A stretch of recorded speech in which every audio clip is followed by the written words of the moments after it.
suis Vincent Argillier, je suis chef de projet pour le projet Keywings. C'est un projet de détection de mouvement. Un projet de détection de mouvement, ça veut dire qu'on veut remplacer tout ce qui est clavier souris sur l'utilisation de son ordinateur, détecter chacun des mouvements, la tête, les mains, et pouvoir directement jouer avec ses mains, diriger sa voiture dans un jeu, ou bien faire de la navigation sur Internet directement sur son navigateur via des mouvements de son corps ou de n'importe quel objet. Et ça passe par une simple caméra, quel que soit son type, ça peut être une caméra premier prix, comme une caméra Sony ou une caméra même de très haute qualité. La caméra va détecter le fait que je bouge ma main de gauche à droite, ma tête que je la tourne de gauche à droite. À partir de ce mouvement-là, on va dire j'ai effectué ce mouvement-là, ça correspond à cet événement-là. On va remplacer le mouvement par un événement de type clavier ou souris. Par exemple, je tourne ma tête à gauche, c'est comme si je déplaçais ma souris vers la gauche. On avait fait une application pour les handicapés, par exemple. C'était avec des mouvements réduits.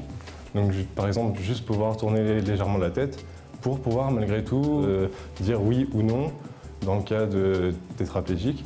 Ou alors, par exemple, dans un cas, disons, beaucoup plus ludique, dans le cas des jeux vidéo, par exemple, où on a un jeu de voiture, où il faut juste pouvoir se déplacer gauche, droite, arrière, avant, accélérer.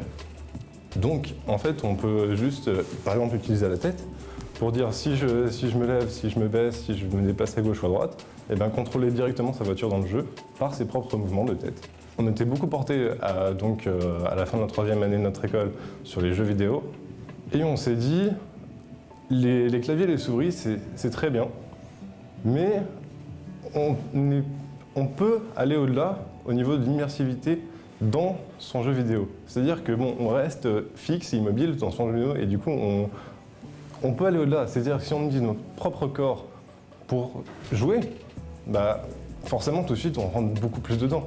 Au niveau du développement actuellement, on arrive à détecter la tête, la forme, n'importe quel type de tête, ou les mains à partir uniquement de couleurs. C'est-à-dire on fait une détection par des gants verts ou rouges pour chacune des mains.